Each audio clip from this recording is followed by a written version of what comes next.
Thank you. I'm very happy to be here. I drove up starting yesterday, got to Waterloo, and I was all excited to put together the best presentation I could for you guys, drawing from all my previous presentations that I had in a Dropbox, which is basically requiring that I use the internet to access them. And the internet connection did not work at the hotel. I almost went to another hotel. But anyway, I pulled together a different set of slides. And sometimes when you respond to a challenge, you do something even better. So hopefully that's what we'll see. Anyway, this is one of my favorite pictures. That's my technician, Andy, in the red shirt, and one of our student workers on the right, a couple years ago, 2014. And they had just finished cultivating.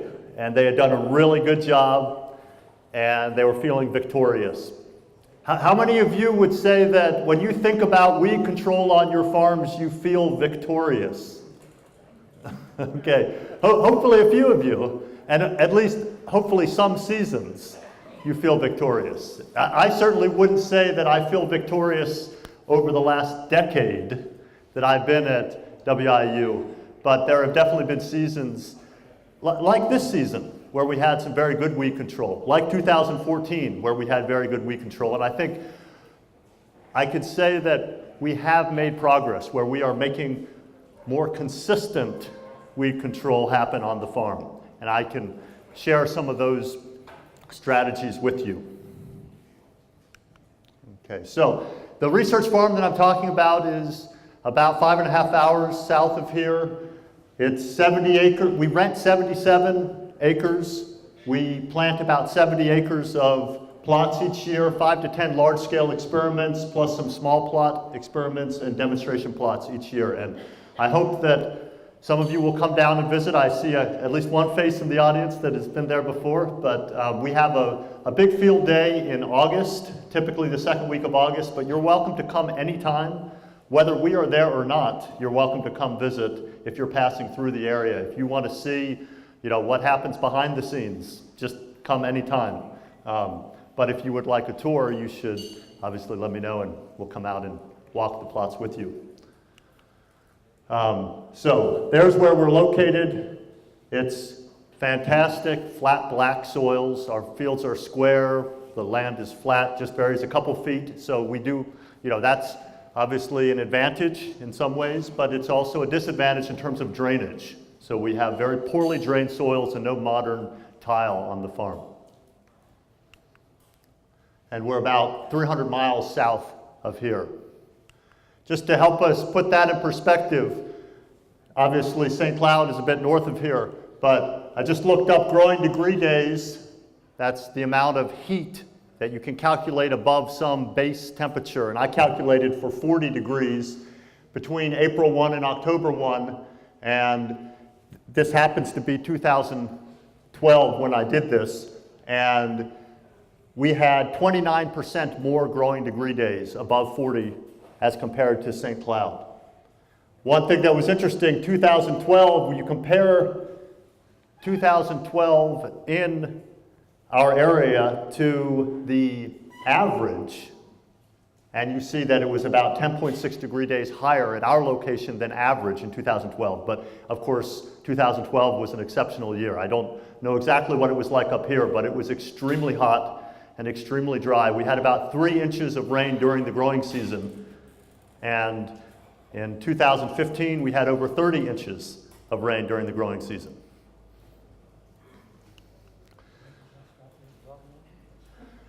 So just want to acknowledge again the great support I have from the people I work with. What we do out there would not be possible. We are trying to do highly mechanized grain production, so we don't do a lot of hand labor, but the support I get is critical.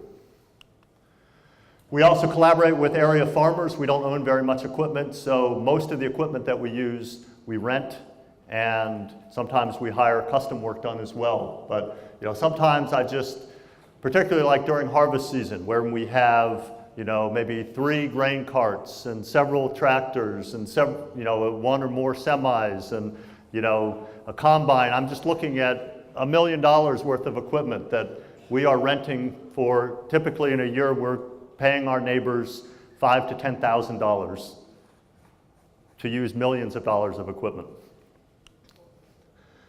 So, just want to make sure we're all on the same page here. We are going to talk about direct weed control strategies shortly, such as mechanical cultivation. But we're operating within a system, and we need to think about the whole system if we're thinking about, number one, establishing a really vigorous competitive crop, and all these other things that we are putting together into our system. So weed control is not something you should think about in isolation. It's part of the whole system. And of course, we buy products, maybe from Albert Lea Seed House, but we also have a lot of things that we are not buying that are basically inherent parts of this system. The weather, the parent material of our soils, these are things that are the context we're operating in. And of course, maybe most important is you guys. The human parts, the human resources that are part of this system are extremely important. Maybe the landlords that you rent from, maybe the older farmers that you go talk to, those human resources are also part of your context for putting together this system to make it work. The farmers that we rent from, I'm very happy to say we have a very positive relationship with them. And they haven't converted to organic, but they come over and help us troubleshoot when we're using their equipment and also when we're not using their equipment. They are interested in what we're doing, and they are planting some more cover crops. They are witness to the fact that we're making progress, and they like to see that also. They may think that their equipment is why we are making progress, and that is part of the story. So we want to have a practices approach more than a products approach, but we want to respect the value of products. When there are products that that fit our system, fit within our practices, then products can be very useful. We're trying to put together multiple pieces. I think this is a nice way of saying it, that effective organic weed management is a many little hammers approach. We don't have glyphosate. We don't have one big hammer. No one hammer will consistently provide acceptable weed control in organics from my perspective. So we have to assemble multiple hammers. We need to think about cropping system strategies and also direct control strategies, and they have to fit together. So cropping system strategies, I'm not going to read through that list, but you could see there are lots of different things that are basically what you make decisions about in your system. And those things create the context for your direct weed control to really have a chance of being successful. Or, if you take out 99% of the weeds, which would be extremely good mechanical or direct weed control, and you still have too many weeds, your other things have not, been effectively assembled. 99% of billions of weeds is not enough.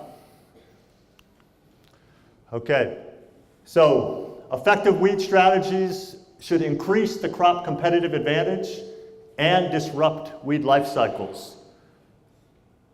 I would say that the top thing, increasing crop competitive advantage, is even more important than the disrupting the weed life cycles, but we need to be accomplishing both with our strategies.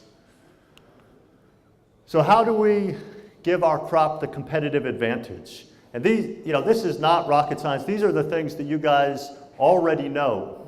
But I guess the reason I titled this presentation, Enhancing Weed Control on Your Farm, you have to think about what it is that you're not getting done effectively. What you should be doing, but you're not getting done, I think is really, those are the things that you need to focus on. And there may be some things that you don't know you should be doing. I hope you'll leave with a few of those ideas too. But there are definitely things in the wintertime when I think back, I knew I should have done this, but that is where I failed. So selecting well-adapted genetics, of course, Albert Lea Seed, Viking seed or something like that might be your right genetics, but talk to the right people to get advice on that so that you can have maximum leafiness and rate of canopy closure. But the best genetics interact with the environment, right? And so we have to think about those environmental conditions and, generally speaking, delaying your field work, be later than your neighbors, if your neighbors are conventional, so that the soil is warming up for rapid crop emergence. Of course, that also is allowing weed seeds to germinate, so you can have flushes of weed seeds that you can kill. You need to prepare a good seed bed. Start out clean, not necessarily uniform across the whole field, but in the row, you must have good weed control, to really give your crop a fighting chance. Increased population. Sometimes we really need to think about putting out more plants out there. Maybe plants that actually will get killed by some of our cultivation practices. You need to put out some expendable plants out there. Maybe you need to reduce your row spacing. What we need most of all is to have good weed control in the row. And if you are on wider rows, you may have plants that are packed closer together in the row, and that may actually be more advantageous than having the narrow row spacing. So don't just jump on the idea that you've got to go from 36 to 30. There are reasons to have wider rows, but sometimes narrower rows are also advantageous. Optimize planter performance. When I see what people are often doing to get cover crops planted, where they're just pulling some piece of equipment out of the shed and heading right to the field to plant, I just always think about how different that is from when we are planting corn or soybeans, where we are spending weeks, maybe months, prepping our planting equipment. That's just the most important thing you can do for getting your stand established. And so make sure that you're doing all those things. There are all sorts of clinics about how to do that. We used to use a 4-row buffalo planter that just could not begin to compare to our neighbor's 12-row air planter that we use now.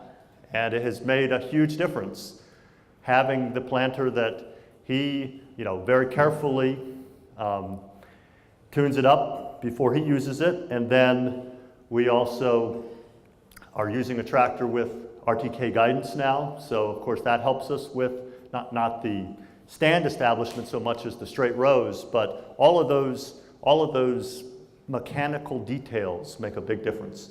Applying starter fertilizer, that's something you have to figure out whether that might be valuable, but we don't have that option on our neighbor's planter. We did have that option on our planter, so that's one thing that we have left behind. We have run a little bit of Chilean nitrate through his insecticide boxes and seen some benefit to doing that. But it would be nice if we had liquid on the planter, and so particularly in a northern climate, that might be something that a very low rate, these products are expensive, so a very low rate may give you some significant advantage. The Chilean nitrate running through the insecticide boxes wide open is only putting on about 18 pounds of product to the acre. And so divide by 6, we're down to about 3 pounds of nitrogen. But in one study, we saw a 10 bushel yield response to that 3 pounds of nitrogen.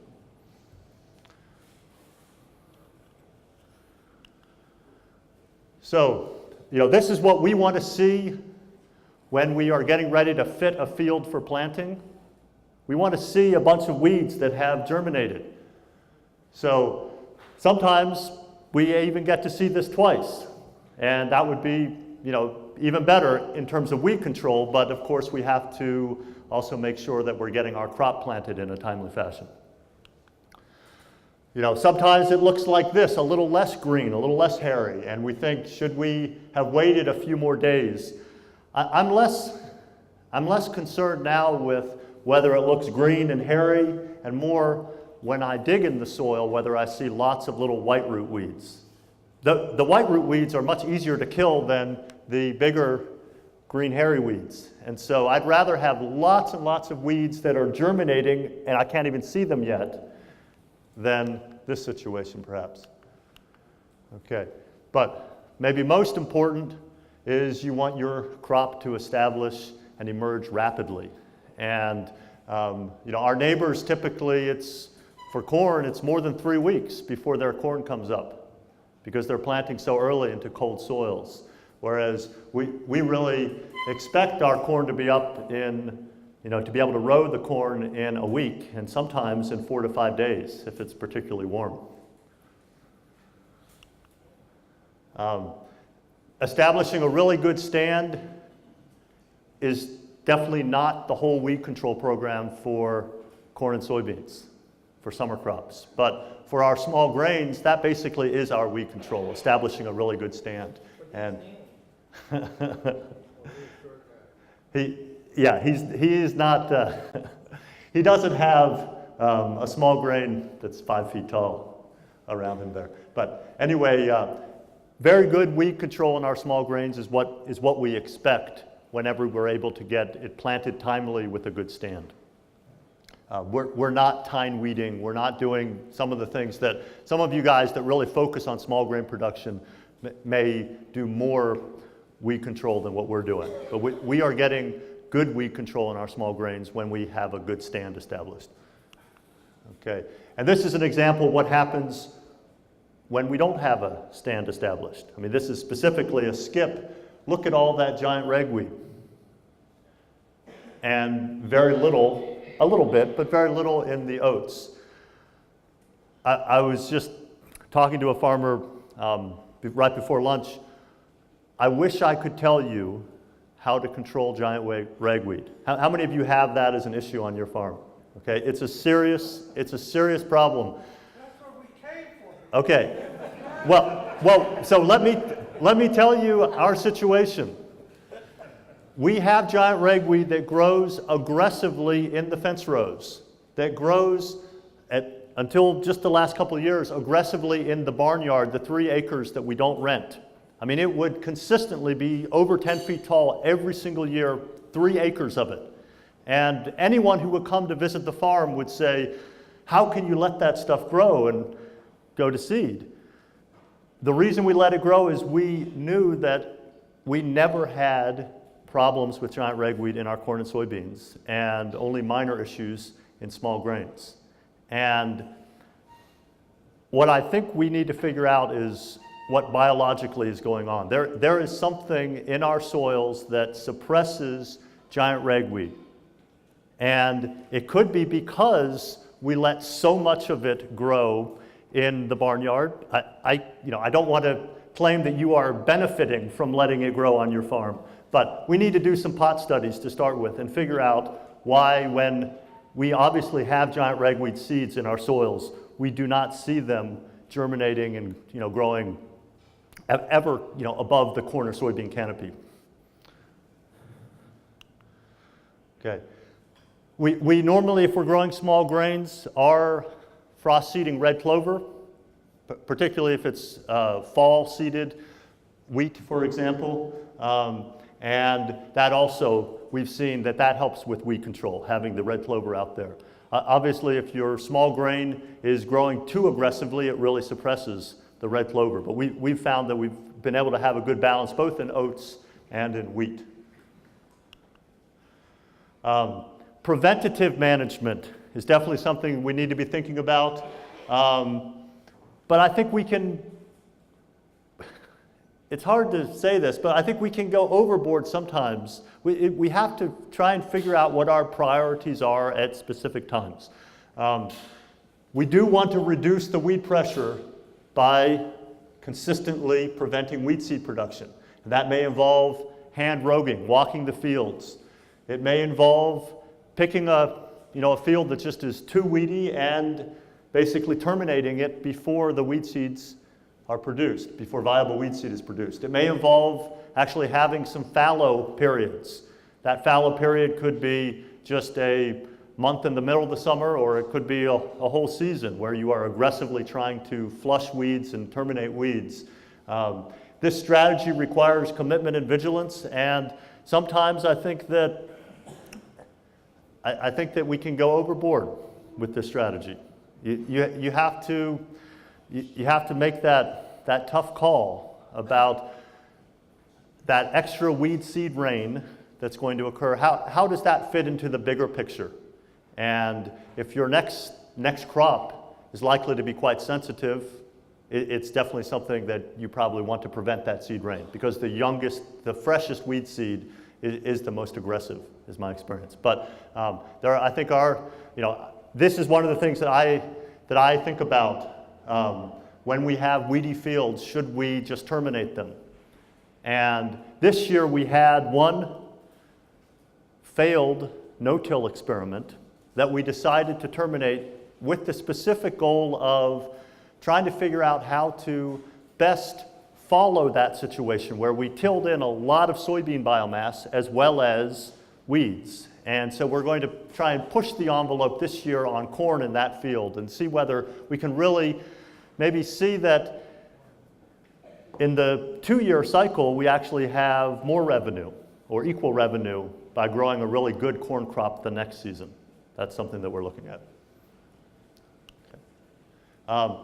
Over-application of manure is not something that we are thinking about because we don't have access to very much manure.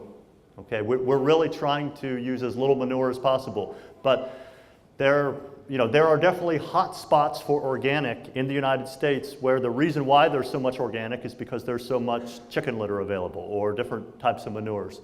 And I think our tendency is to use it abundantly when we have access to it. And I think that can definitely be having negative effects on our weed control. We used to have access to swine slurry, and we would very clearly see that when we put the swine slurry on in the spring, we would have more weed growth, significantly more weed growth. When we put it on in the fall, we didn't have that stimulating effect. Weeds are really good at scavenging nutrients. I mean, that's part of, I guess the ecological role that they play. When you look at the nutrient concentrations in weeds, they're really high. And so, when you terminate that crop that's full of weeds, when you make that tough decision, you're turning in a really good green manure in most cases. And so you need to think about how to follow that perhaps with a small grain, maybe if you terminated your soybeans because they're full of weeds. But excess fertility definitely increases weed growth. Your weeds will grow faster, and it also can stimulate weed germination. Okay, so we're going to just walk through some direct control strategies. How many of you are familiar with this book, Steel in the Field? It's a great publication to have as a hard copy, but it is available for free online.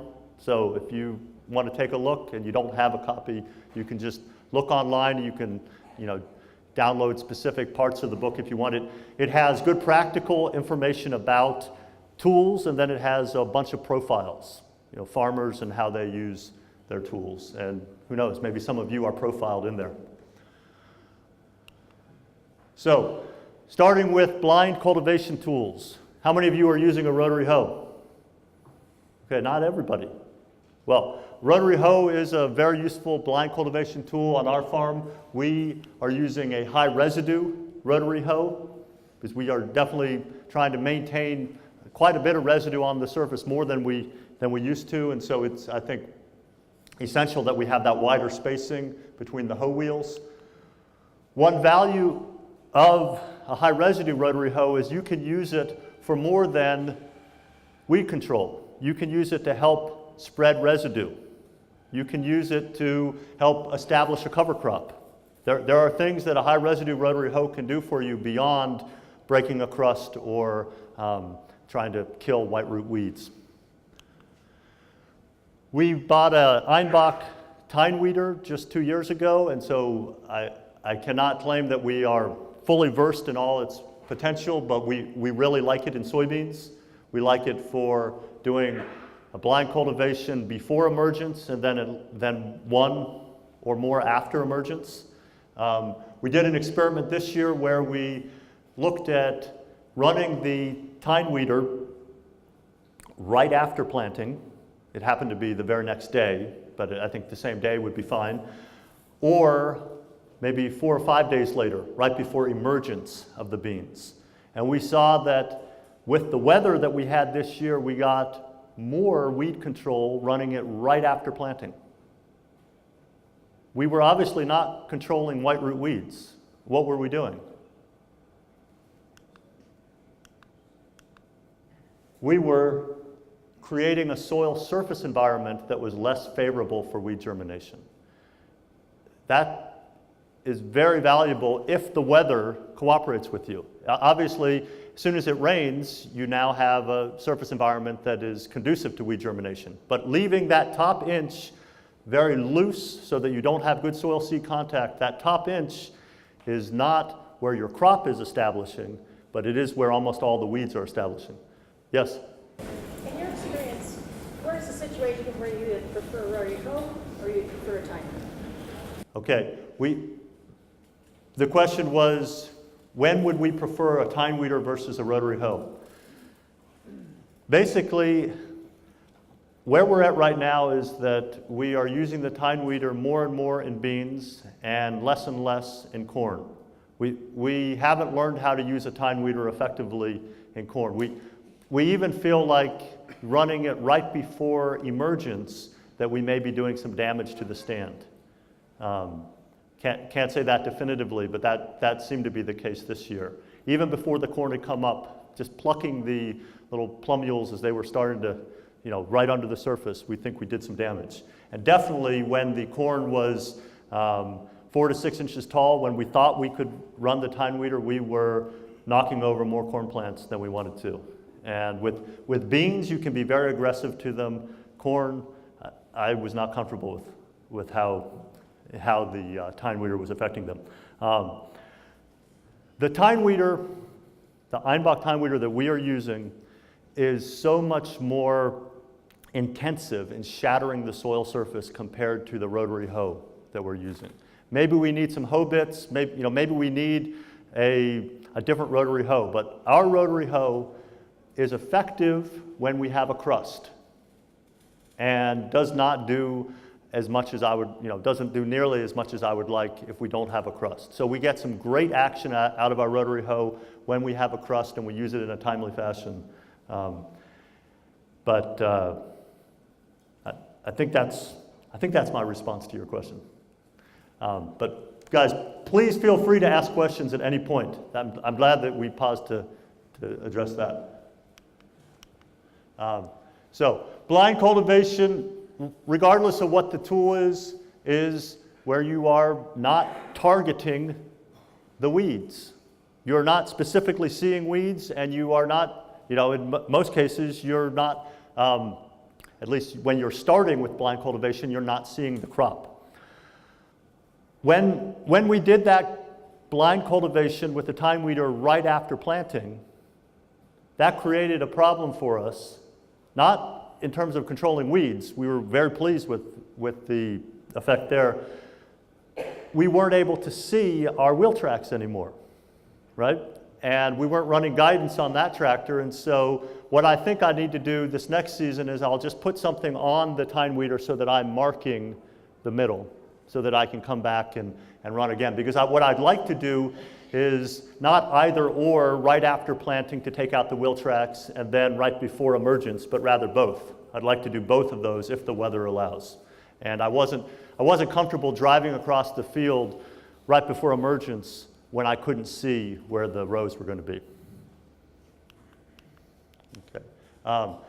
Our experience is that shattering the crust is when you get the best action out of blind cultivation tools, but we haven't experienced this, but I've heard that tine weeders can run into situations where there's too much of a crust and you don't get proper action out of the tine weeder. Has anybody experienced that?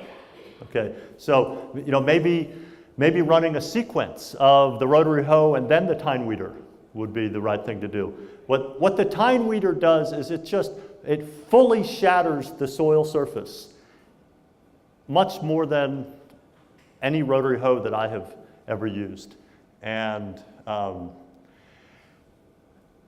it obviously can be a rake, right? It can rake residue, but our experience is that if you have a lot of residue, but it's well-sized and it's sufficiently dry, the residue will flow through the tine weeder.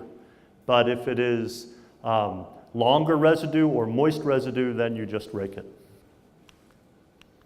Okay. And then, of course, once we've done our blind cultivation, we then at some point have our rows ready for row cultivation. And so there are a number of different tools. I wish I had pictures to show of the tool that has really changed our approach to row cultivation, but those were some of the pictures I didn't have access to. We are using a modified IH-153. And so it's a cultivator that has solid shanks. We're running 5 shovels, 2 half shovels, and 3 full shovels in between each 30-inch row. And we have it, when I say modified, it's lengthened so that residue will flow through it more. But basically it has lots and lots of adjustments that are possible. So we can adjust the height of the shovel. We can adjust the, obviously, left to right for the shovel. We can adjust the angle, the pitch of the shovel, and we do that very intensively, basically all while we're cultivating. We never are satisfied. Continuously, as we change soil conditions, as, you know, across the cultivator when we're in the wheel tracks versus between the wheel tracks, we have the cultivator shovel set differently. Okay. How about shields for small crops, small row crops when you're starting to cultivate? Yes, so how about shields? What we have on our IH-153 are what we sometimes call blades. They're the flat shields. We set them very tight. We think of the shields as actually being, and of course we set them tight when the crop is small. As the crop is getting bigger, we widen them out. But we think of them as actually being part of the weed control system because they will help to set very tight. They will help to lay over the weeds. Your goal is not just controlling the weeds in the interrow. Your goal obviously is in-row weed control to the best extent possible. And the way you do that is by having multiple flows of soil into the row. They have to be controlled flows because you don't want to be burying your crop. To some extent you can bury beans, but corn you definitely don't want to be burying the crop. But what we see with our modified IH-153 is the combination of the shield being set very tight and the half shovels that are right off of the row. And we're typically running with about, when we get started, 3.5 to 4 inches off the row. That's how we're starting. We want a blast of soil, not very much volume, but a blast of soil off of that closest half shovel so that it leans over the weed. Not necessarily fully burying it, but leans it over. And then the rest of the soil coming in from the other shovels will fully bury the weeds. Sorry. This first cultivation is critical. That's where you have to lean the weeds over. If the weeds are simply getting propped up with soil around them, your next cultivations will never succeed in burying very many of those weeds. You really can't catch up if you're just supporting the weeds with soil the first time through. So you need to be really careful about how well you do that first cultivation. These are just pictures of a bunch of different cultivators. There, of course, are high residue cultivators. And before we got the IH-153, we had a Buffalo high residue cultivator, and it just had one wide sweep. We were running 18-inch sweeps on 30-inch rows, and we had cutaway discs. And we were never able to have controlled flow of soil into the row the way we wanted. Sometimes it would work. You know, if all the stars aligned, we got pretty decent in-row weed control, but that was not something we could fine-tune. And the reason we got the IH-153, without going into much detail, there was a consultant that we talked to, and he was telling us about all these things that we could do better. But he was being very general, and I said, well, how about with our cultivator? How are we going to achieve what you're suggesting? And he said, you're not. Your cultivator doesn't have all those adjustment possibilities. You need a different cultivator. And so we ended up having him build us one. And we paid him for the first year $50 an hour to come out and work with us, and we learned a lot about how to set the cultivator. And you have to be going sufficiently fast. You have to be going, probably our experience is at least 4 miles an hour to get the soil flow that we want.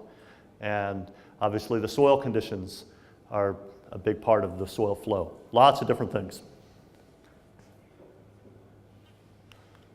Okay, here we have a high residue cultivator. This is not one that we own. We rented this from another organic farmer about 20 miles away. We actually used this Hinneker for a very unusual task. Back in 2012, when we had the extreme drought, we had harvested small grains and we had, not very happy, but weeds that were struggling to grow in the aftermath of the small grain. And so we decided this is a unique opportunity. It's so dry and hot. If we just undercut everything, we can kill all of those weeds without having to work up the soil. We wanted to plant some summer cover crops, but we didn't want to dry out the soil completely.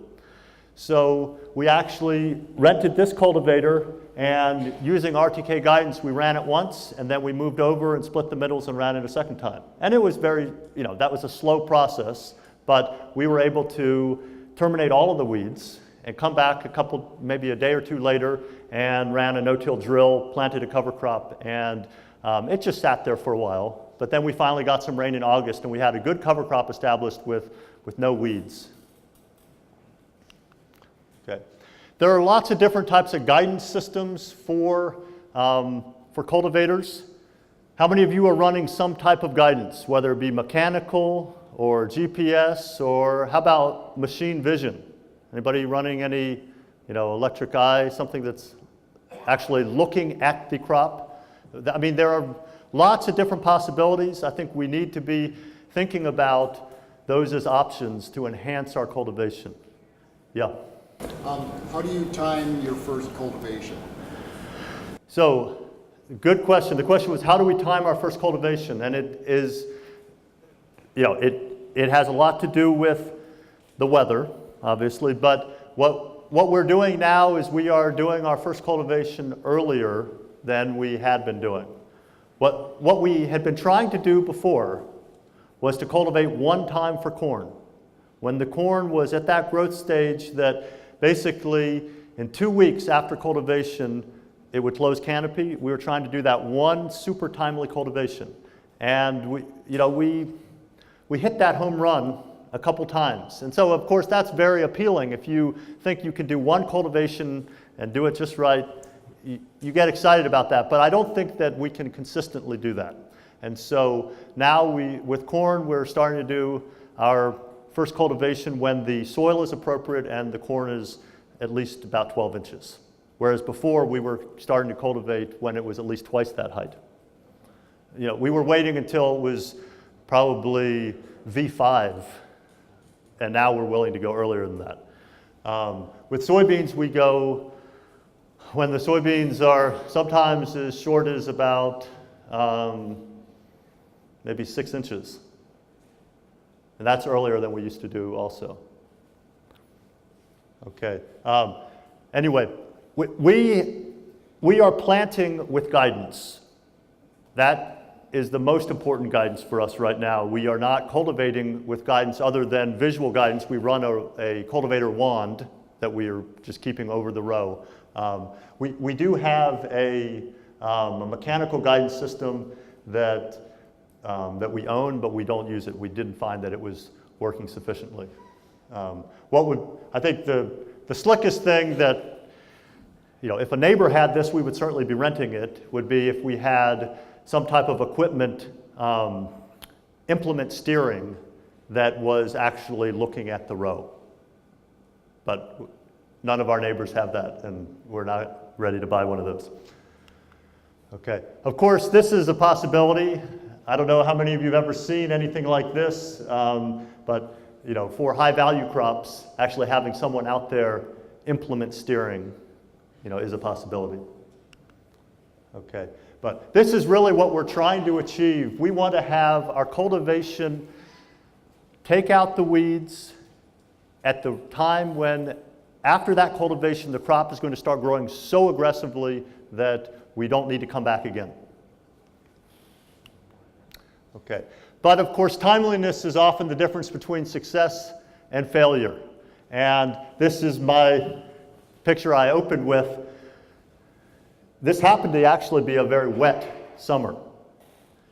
And there was rain coming. It held off for a number of hours, and so the cultivation was highly effective. But if it had occurred right after cultivation or had rained us out of the field, of course, the scenario could be very different. I know that what we're doing is on a very small scale compared to most of you. We're growing typically about 25 acres of corn. Some of you might be growing, 10 to 100 times that. So obviously you have different perspectives on what timeliness means. But of course we have lots of little plots. So that makes, I think that the management required for our 25 acres of corn is probably at least equal to 250 acres of corn. Sir? Yes? When you go and said you only start cultivating at V5, for instance, you have no reason to cultivate up to that time because your other methods have kept the weeds down up to that point? Okay, so the question was about if we wait until V5 to cultivate the corn, is it because there's so little weed pressure that we don't see any reason? That is certainly part of it, but I think what we were trying to achieve for a couple of years was to do one very effective cultivation, and we did succeed in doing that at about V5. And it wasn't that there was no weed pressure out there, but the crop had a big jump on the weeds, and we were confident that we would be able to cut off the weeds in the inner row and bury the weeds in the row effectively with that one cultivation. And then to follow up on that, you said after that then the crop really grew. Yeah. Does cultivation do something to the soil, or put more oxygen into it? That's always a myth from my youth. Yeah. Cultivating helps grow. I think there is some truth to that. So the question was about, is cultivation actually stimulating the crop to grow faster? There are studies that have looked at that, and they kind of weigh in both ways. I don't think our goal is to be putting oxygen into the soil. While that may be happening, our goal is to cultivate in a way that minimizes severing of roots. How many of you have finished, have done a round and looked at the cultivator and just been horrified at how many roots were hanging on the cultivator? That's something that we see sometimes, and we're like, oh my gosh, what have we done? And I think that sometimes that root pruning might actually stimulate more growth of roots. The roots in our fields are different than the roots in our neighbors' fields. When I go out and pull some soil out of our neighbors' fields, I see, and so these would be fields that are not getting cultivated at all, particularly like in soybeans, lots more roots that are right at the surface, right under the residue. Our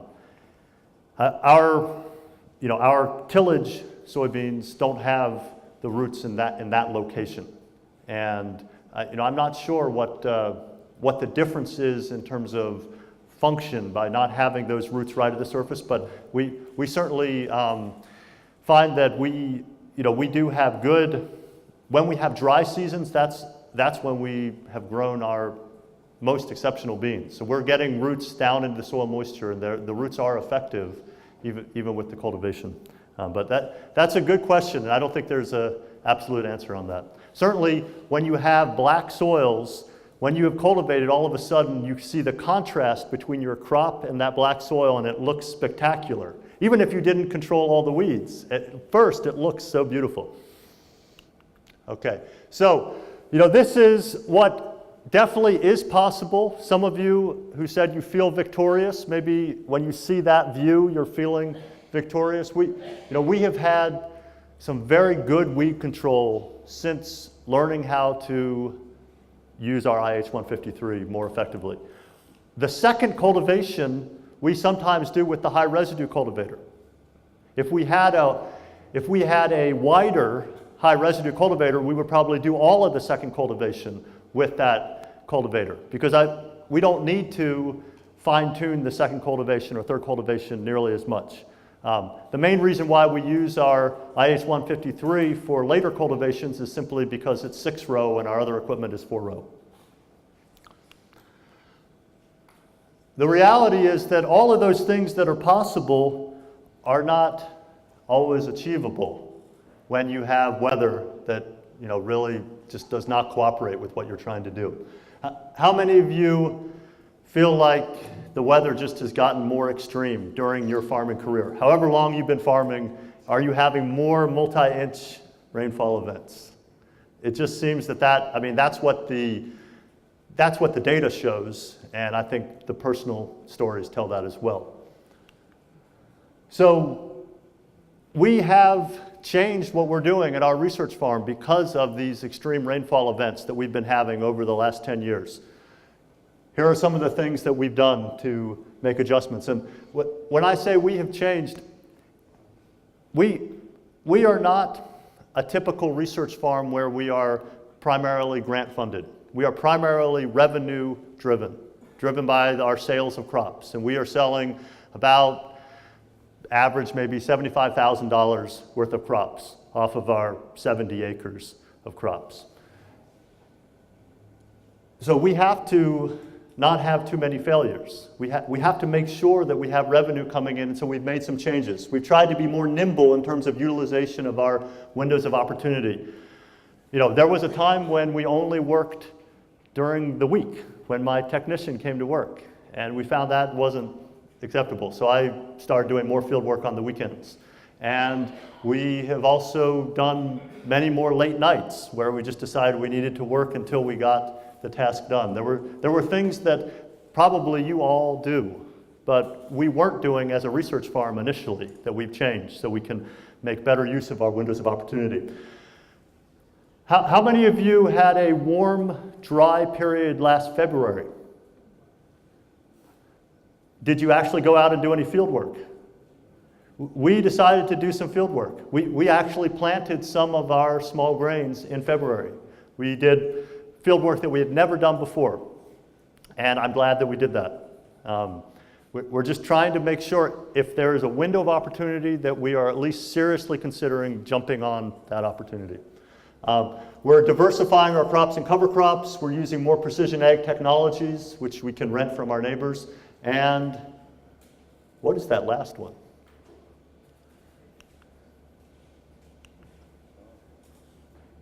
CCORNT, CORNT, I guess is how you pronounce it, is cover crop-based organic no-till, organic rotational no-till.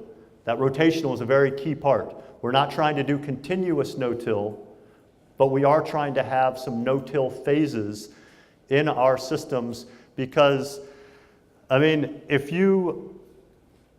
if you have to have certain soil conditions for your cultivation to work and you're having more situations where you don't have those opportunities, it becomes more and more appealing to have a system that doesn't require that cultivation. So we'll talk about this in just a second, but just back for a second.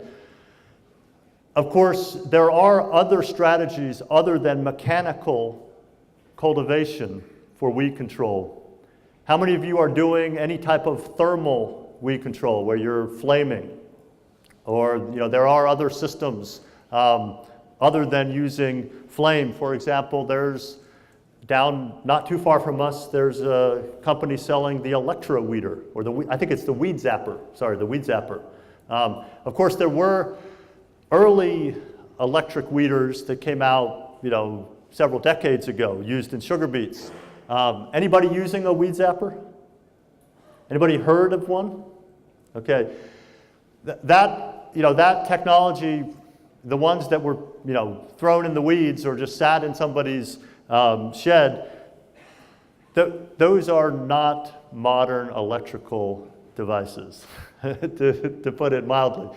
The ones that are being built in central Illinois, it's an electrical engineer from Caterpillar that has figured out how to put together a system that he feels uses all of the best modern electronics. I don't have any experience with it. They came and had a booth at our field day. You know, it seems like if you're going to make electric weeding work, you want to have modern electronics in it. You want something that is not going to zap you and is going to use just the best of electrical equipment that's available, and an electrical engineer is who you need to build one of those. Okay, so let's talk about this approach. This is not necessarily something that is going to work on your farm the way it works for us, because we are south of you. I think that's the case for everybody here. I am located in a warmer environment than you guys, so that obviously is different. But let me show you our experience, and you can think about how this might be adapted to your situation. Okay? We even tried doing a little bit of corn this year for the first time. We have been doing soybeans, no-till organic rotational soybeans, since 2009. And I'll show you some yields in just a second. But we did our very first attempt at corn this year, and our hand yield checks show that we actually ended up with some pretty decent yields, probably 140, 150 bushel corn. The conventional till, the yields will be much higher than that, over 200 bushel corn, but we only have hand checks right now. We have not harvested any of our corn with a combine. So, you know, the concept of no-till organic was really popularized by Rodale. You know, there's some fundamental appealing aspects of this. You know, weed seed germination is stimulated by tillage. We all know that happens. And so, you know, how many of you swat a hornet's nest when you see one laying out in front of you? I mean, normally you wouldn't choose to do that, but that is what we do every time we till our soils before we plant our crops, right? And then we, you know, once you swat that hornet's nest, then you have a whole lot of swatting to do, right, to control all those weeds that are starting to grow. So, you know, far less weed seed germination, that should be appealing to all of us. But of course, you have fewer options for weed termination in a no-till system. So we need to try and address that. The Rodale system uses a pretty slick-looking roller crimper. Anybody own one of those? Okay, the I&J roller crimper with, you know, that interesting-looking pattern of the crimping iron that basically you can run without it hopping because it has iron on the ground all the time. That is desirable. We finally bought one just this last season, and I guess I confess I expected high performance. I expected that it would do something far better than the coldemulcher and the other tools that we've used, and I did not see that this season. The first field that we didn't have it full of water, and it hardly performed at all. Then we filled it up with water, and it worked better. But the crimping iron is pretty wide. I wish it was narrower. I wish it was sharper in terms of how it was, you know, contacting and crushing the stem. Yes? How wide was it? Half inch? Yeah, I think it's ½ inch. It should be a quarter, you can't have no rocks. What's that? If it's a quarter inch, you can't have any rocks. Okay, well, we don't have any rocks. Obviously, some of you have lots of rocks. Okay, here's my conclusion right now. It doesn't matter whether it's the I&J roller crimper with the fancy design or a, you know, homemade type of crimper or a coldemulcher. The roller crimper is the least important component of this type of system. It's not unimportant. It's not something that you can go without completely, but it is the least important part of the system. Let me share our experience. So, what's more important is that you have a crop rotation where you can make this system work. And down in Illinois, everybody wants to be doing the no-till beans. The people that are trying it are trying to make it work after corn. And That means that you have to be planting your rye after your corn harvest. And that's, that is later than I think is ideal. The optimal rotation is something like what you see there from my perspective. This is a very simple 3-year rotation where you follow your corn with something that will grow well after corn, like field peas have grown for us. And then your field peas are harvested in late July, August, something like that. Do some tillage that stimulates a flush of volunteer field peas. Grow a nice field pea cover crop for a little while, maybe a month or longer, and then plant your rye when you think is the right time to plant the rye, and that might be in early September. Maybe you had a month of growth of the volunteer field peas, so you had 2 tillage operations that help to really control weeds in that field, and then you get a very good stand of rye. It's been fertilized by your volunteer field peas, and maybe you've actually put out some additional fertility as well. And then you do your no-till soybeans into that rye, and I think that can work well in this location, in your locations up north as well as down south. I don't think that you have to wait for the rye to be at flower to plant, okay? For mechanical termination of rye to work well, it does need to be blooming. It does need to be shedding pollen or even be late into the pollination period. But you can plant weeks before. You can have your soybeans at V2, V3, and then do your rolling, and that can work well. We only have 1 year of experience with that, but that's what they're finding in Wisconsin, and we're definitely interested in doing more of that, planting early and then rolling later. We always plant into the standing cover. We never roll the cover first. We did experiment a little bit with rolling the cover first in our early years. Just think about what you're trying to achieve mechanically when you have the cover all laid down versus the cover standing. I mean, that is an incredibly tough engineering problem to plant through all that residue if it's laid down. And it's a simple task to plant into it if the rye is standing. Okay, so this is just showing when we might do tillage in this system. So maybe tillage before and after the corn, maybe just a vertical tillage operation to size the residues and make things uniform after the corn so that you can plant your field peas in the spring. And then after the field peas are harvested, do some tillage to set yourself up. And you might even do multiple tillage operations so you can get that rye established really well.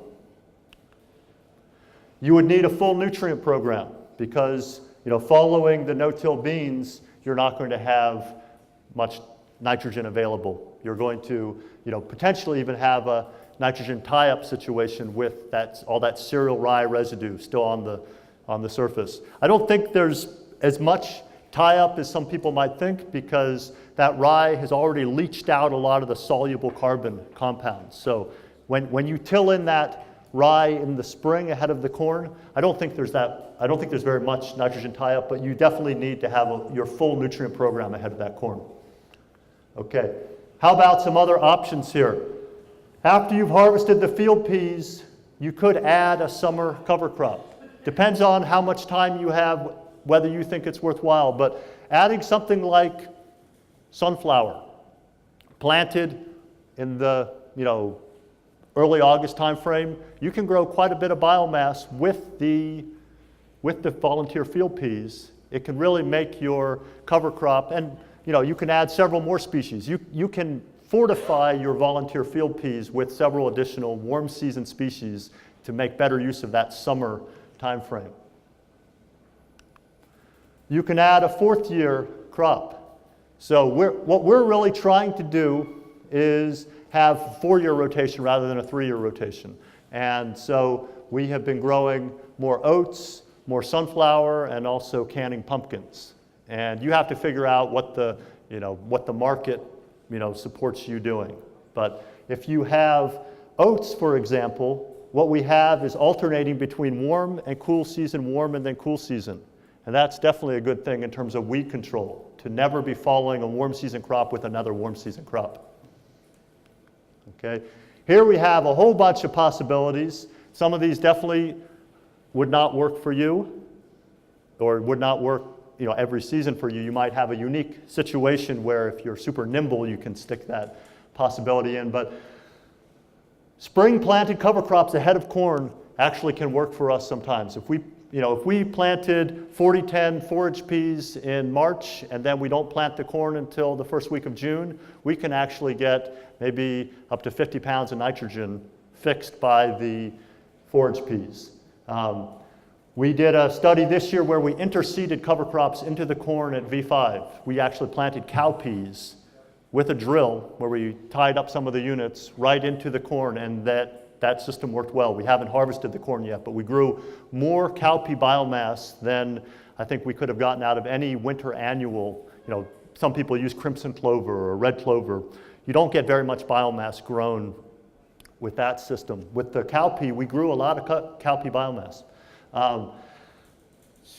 Let's see, and then your oat or sunflower, if you have that fourth year option, of course you can do the red clover frost seeded or direct seeded with your oats. Some people are experimenting with planting sunflowers with interseeded cover crops. How many of you are growing sunflowers? Okay, we love sunflowers agronomically. They are great in terms of we can plant them later, so we can really flush a lot of weeds ahead of planting the sunflower.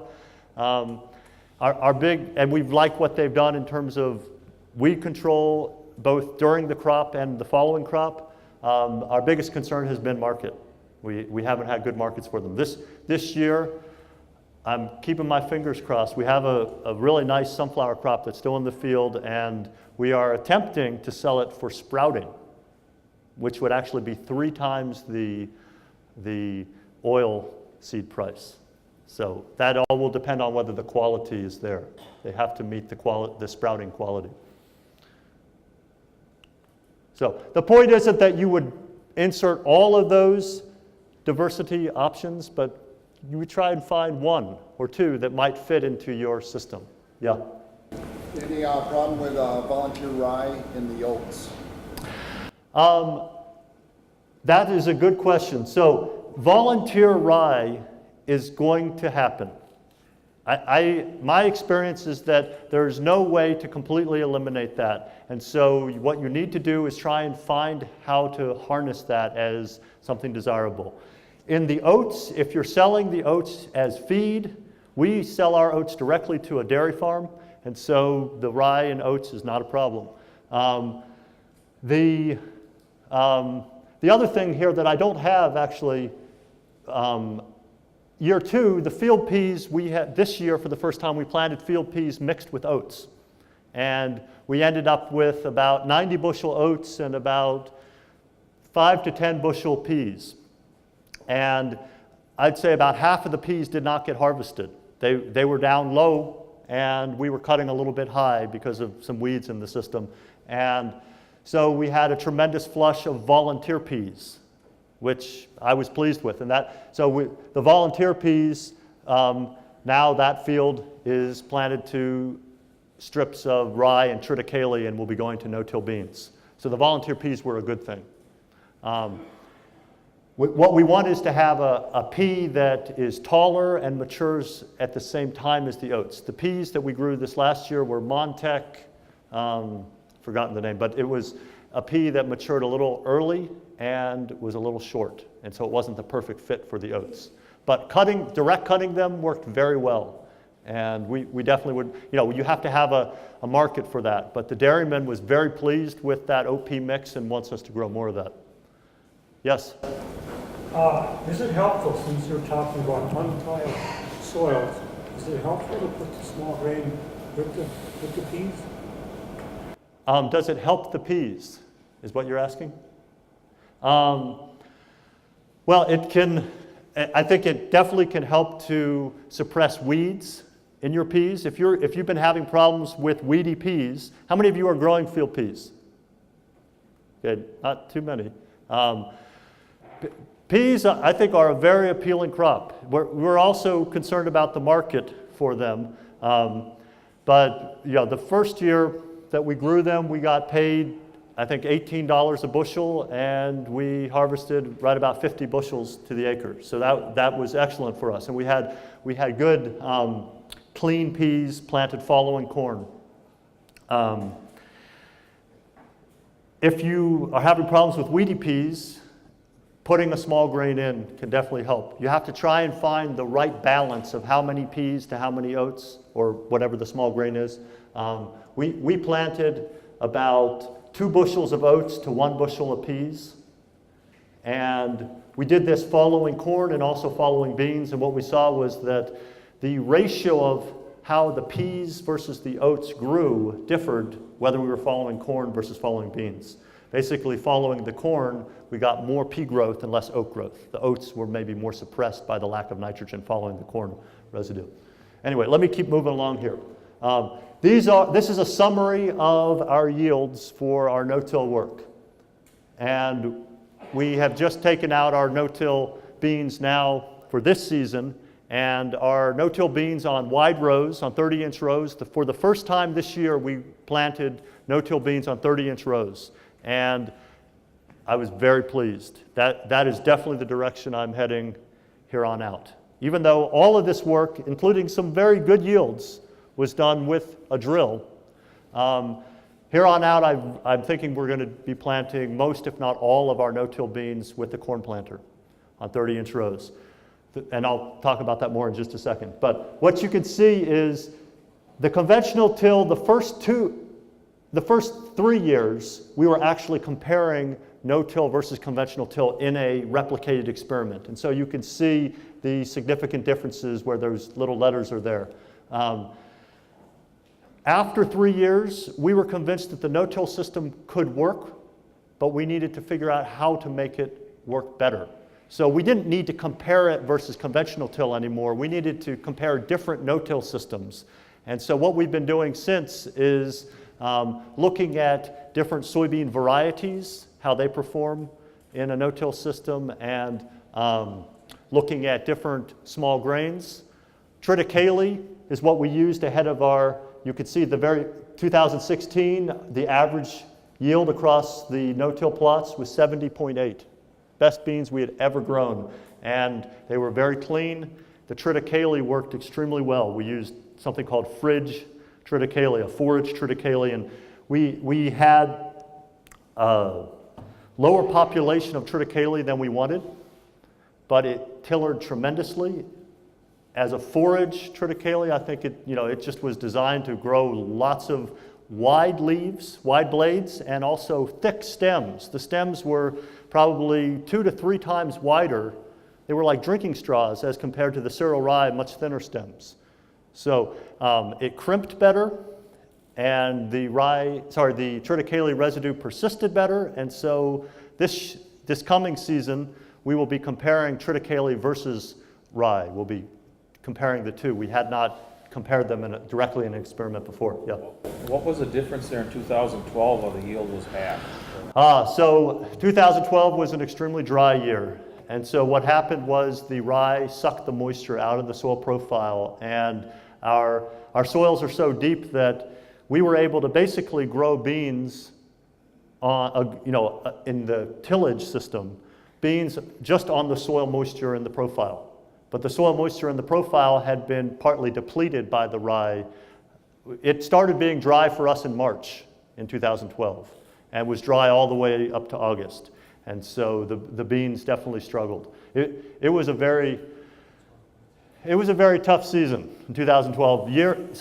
Day after day, everything would curl up and just have this gray-green color. And it was particularly ugly in that no-till experiment. That was the only season when we had such a negative effect for the no-till. Okay. So what are you trying to achieve? You need to have a good stand of beans. This is planted with a drill. This is what we'd like to see if we're drilling them, and that's about 4 plants per square foot. Okay? We're trying to drop about 200 to 220,000 beans is what our goal was when we were planting the no-till beans with a drill. Okay? So if you could get 4 plants per square foot pretty uniformly, you're off to a good start. The problem is a drill is a controlled spill, right? Isn't that what they say? It does not uniformly deliver the seed, and it doesn't place the seed nearly as uniformly into the soil. What we saw this past season was a good corn planter is able to place the seed wherever you want to place the seed, even 3 inches deep, if that's what you need to get it into moisture. And you will have basically the beans will all emerge uniformly, which they do not do following drilling. And with drilling, basically, if you're having a drier period where the surface soil might be quite dry, where the rye has been growing aggressively, if there's moisture below that, you can put the seed down into that moisture with a planter, whereas a drill, you can't consistently do that. Then, of course, what also happens with the planter is the beans are coming up close together in the row. If you're planting 200,000 on 30-inch rows or 36-inch rows, you have a lot of bean plants that very quickly are canopying in the row. They also are growing faster in the row because they're shoulder to shoulder, and we saw that very clearly. Where the beans were shoulder to shoulder, they were growing faster than where they were more uniformly spaced, just in terms of getting height. Okay.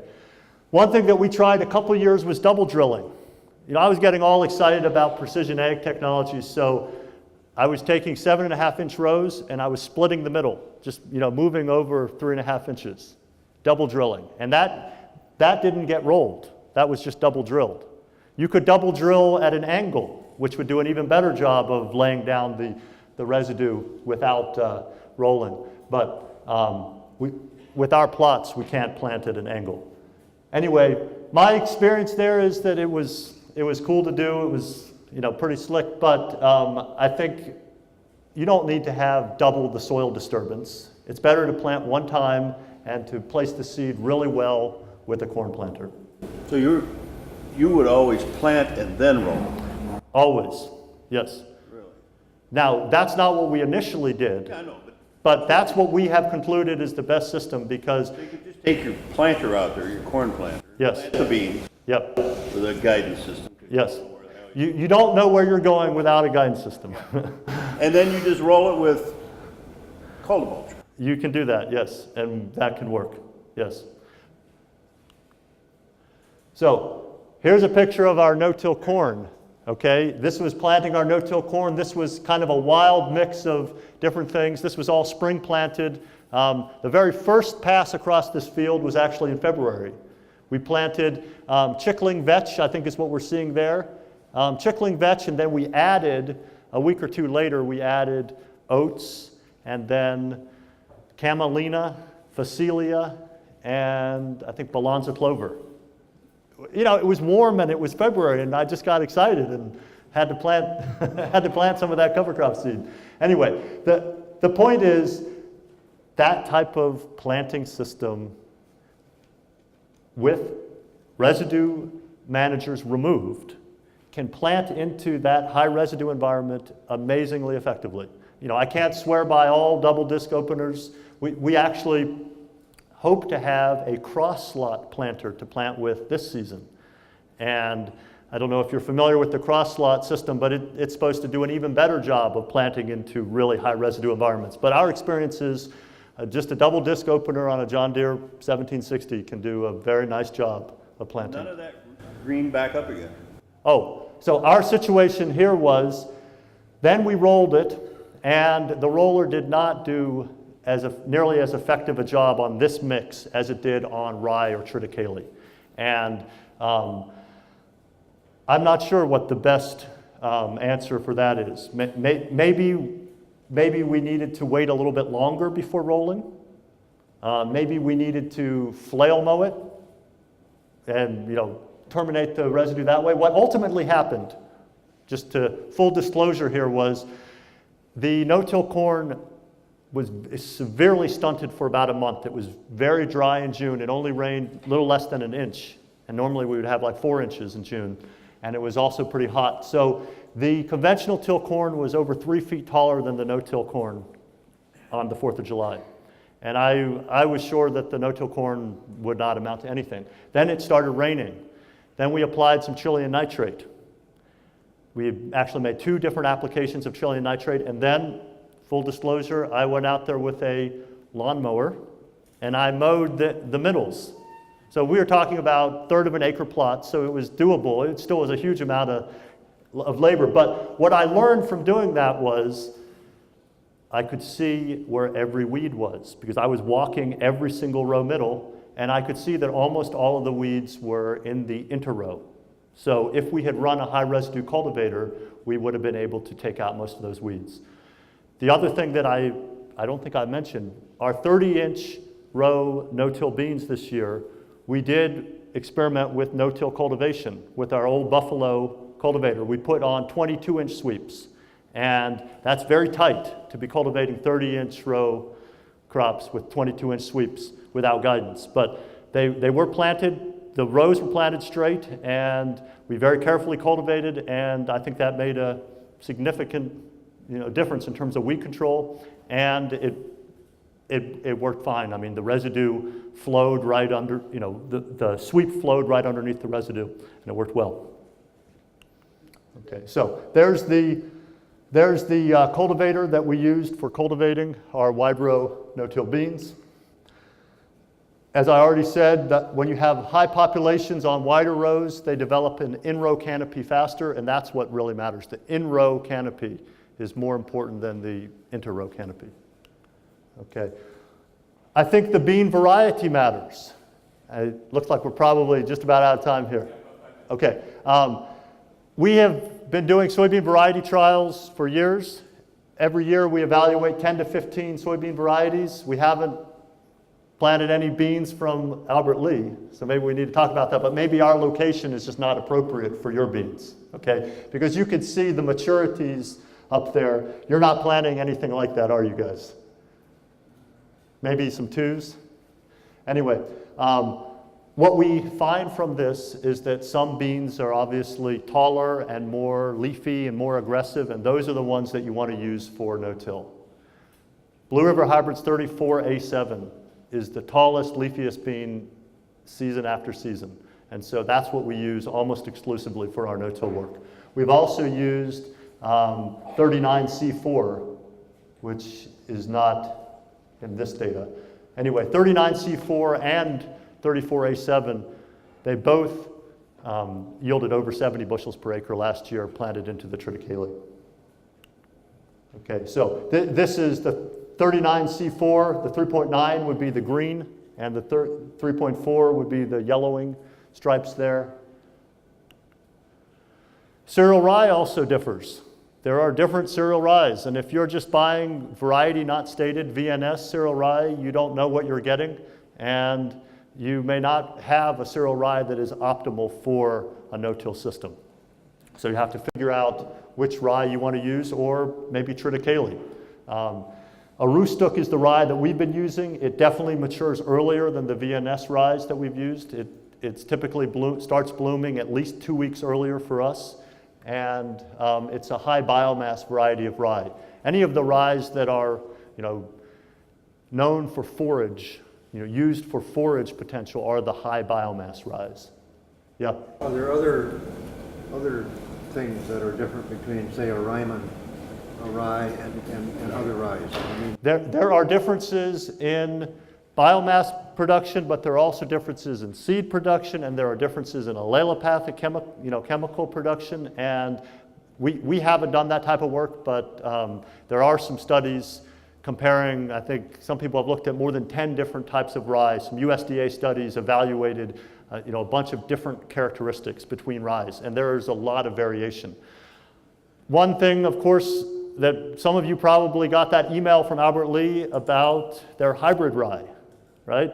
That's an exciting possibility. I hope I can convince somebody to let me take a bag of that home. And it's obviously late, but it would be great to put out some hybrid rye and just see how it differs compared to our Aroostook rye. The other thing that I'm really excited about, I'll just mention real quickly, is relay planted cover crops, where you plant a overwintering cover crop in the fall, and then you add spring planted cover crops in the spring. And basically you assemble a mixture that you couldn't assemble otherwise. I'll show a picture in just a second. Okay. Are high cover crop seeding rates necessary? People recommend planting 3-4 bushels of rye. That's what I've heard out of like Aaron Silva's lab in Wisconsin. Quick question? Just to go back, how did the Bridge Bailey compare in flowering date to the Arista? It was a little bit later, but it wasn't. It probably wasn't more than about a week later. And here's the other thing that's beautiful about triticale. It blooms for a very short period, for less than a week, and it doesn't produce nearly as much pollen. How many of you can imagine what it would be like running a tractor into a field that is cereal rye in full pollination? Your radiator will just fill up with pollen. That wasn't the case with the triticale. Okay, so what we experienced this last year, we did a study where we planted the rye at, sorry about the metric, but this was 100 pounds and 200 pounds of rye. So two high seeding rates, one extremely high and one pretty high. And what we saw is that we didn't get any more biomass production where we planted twice the seed. Why? Basically, we had twice the number of stems, and they were just much more spindly stems. If you don't have the fertility to grow more biomass, more seed isn't going to give you more biomass. What more seed might do that is desirable is maybe give you more early cover, but it's not going to give you more biomass unless you have the fertility to grow more biomass, and moisture as well, okay?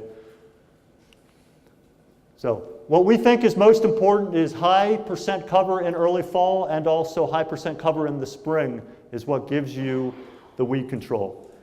The biomass matters, but not as much as having really good cover. So you want to have a really uniform stand of cover crop, and you want to have it growing early, both early in the fall and early in the spring, I think is even more important than the total amount of biomass produced. Okay, so here, this is harvesting our 34A7 and 39C4 plots. They were the best no-till beans that we have ever grown, best beans that we've ever grown at the farm. When the farmer, our neighbor, was harvesting them, and I was riding with him, he was like, why are you still growing tillage beans? Well, I let that go to my head perhaps. This season we planted almost 3/4 of our beans were no-till. And some of it was into rye that we had not planted with the intention of doing no-till. But I was like, oh, it looks good. Let's plant some more no-till beans. And we had, for the first time, we had some disasters where we really did not have acceptable weed control. And so one of those fields we tilled up, we pulled the plug on it completely, and we're hoping to grow some high-performance corn this year, trying to really take advantage of essentially a fallow season. Okay. Just to wrap up real quick now, the last thing that we really are pushing now that we didn't do I've been at this farm for 10 years. For 7 of those 10 years, I was really trying to plant single species cover crops and make them perform as well as one species could grow. So I was precision planting radishes with a corn planter and cultivating the radishes and doing crazy stuff like that. Now we're growing multi-species cover crop mixes. This is a mix, so this is last year. This is a mix that we planted this year. I don't think all of those species were required, but basically this is preceding corn and following oats and peas. So we had volunteer oats and peas plus all of those things up there, and the Sesbania amounted to nothing. The chia, I probably didn't put quite enough out there, but chia, as in chia pet chia, it's an amazing plant for summer planting to produce biomass. I mean, just think about how fast it germinates on that little ceramic figurine. They grow really fast, and they have over 400,000 seeds per pound. So 2 ounces. What I was trying to achieve with those seeding rates was basically 1 plant per square foot. That's actually that's a pretty cheap mix up there. That's less than $30 of seed. Okay. This mix right here, we ran over it with a vertical tillage tool, that you could see there, and planted 12 pounds of cereal rye. Just 12 pounds of cereal rye, because my intention was to relay plant some spring planted covers into it. And that is what we did this spring. Those rye plants produced as much biomass as other places where we planted a bushel of rye, because each plant had plenty of space, plenty of fertility, because it was going into all of that. Whoops. And that rye produced a lot more biomass than I expected. And it got really well, it got surprisingly well planted with that vertical tillage tool. Could you go back one, please? Yeah. Oops, too far. One more. Back the other way. Whoops, sorry. One more. What are you looking for? Oh, the recipe. I'm sorry. There you go. Sorry about that. Did you mention that did you allude to putting some spring cover crops into fall cover crops? Did I miss that? Yes, that. You put rye into that. No. This is us planting. So this was basically a three-stage relay. We harvested peas. Then we planted this mix August 15th.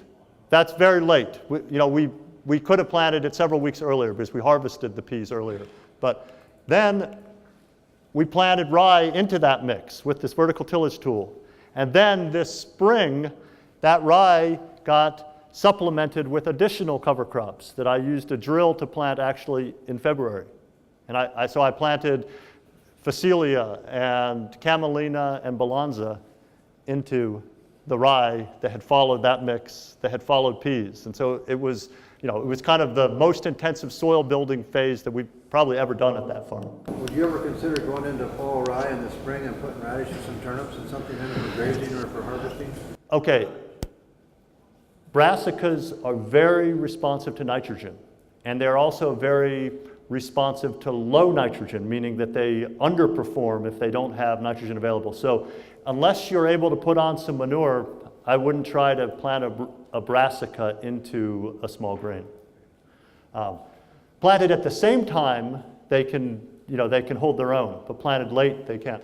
Just to wrap up here, this was where we had volunteer cereal rye following a no-till soybean experiment, and then I spring planted oats, peas, and mustard into that volunteer rye. That gave a beautiful cover crop jungle that I tilled in, and then I planted canning pumpkins, and it worked really well. How do you till it in? I used a rotavator to till it in. Here's where we had disc-ripped red clover, and we drilled some oats into that. Most of the red clover was, uprooted by the disc ripper, but some of it was still alive. We planted the oats, and then we terminated it before planting corn, and it worked real well. And then, just to wrap up, related to your question, brassicas are extremely responsive to nitrogen. So this was actually a study where we put on 20 pounds of nitrogen from Chilean nitrate. It doubled the radish biomass. This was spring planted, and this was a graza radish that most radishes will just bolt if planted in the spring. But graza radish will continue to produce lots of forage. Okay, then I think we'll just close with this slide right here. This was 2012. Extreme drought, but you wouldn't tell from looking at least on the left side, you see some beautiful beans there. The beans on the right, they had radish preceding them. The radish may have also had an allelopathic effect, but I think the main effect was radishes just pulling moisture out, because what you could see in the middle is the same planter pass, 2 rows into the radish and 2 rows out of the radish. And you could see that the biomass of the soybeans is basically half, and the yield was also about half, 60 versus 30 bushel beans. What was even more interesting was where we had put on the nitrogen strips, where we grew more radish biomass, we had even worse soybeans.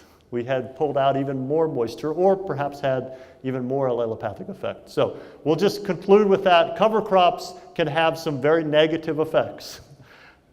I think with good management, we can we can find that right balance where we minimize the negative effects, harness the positive effects, and it's obviously going to be an interaction with weather, an interaction with all the different types of things that we started out saying are parts of that system, including your human resources.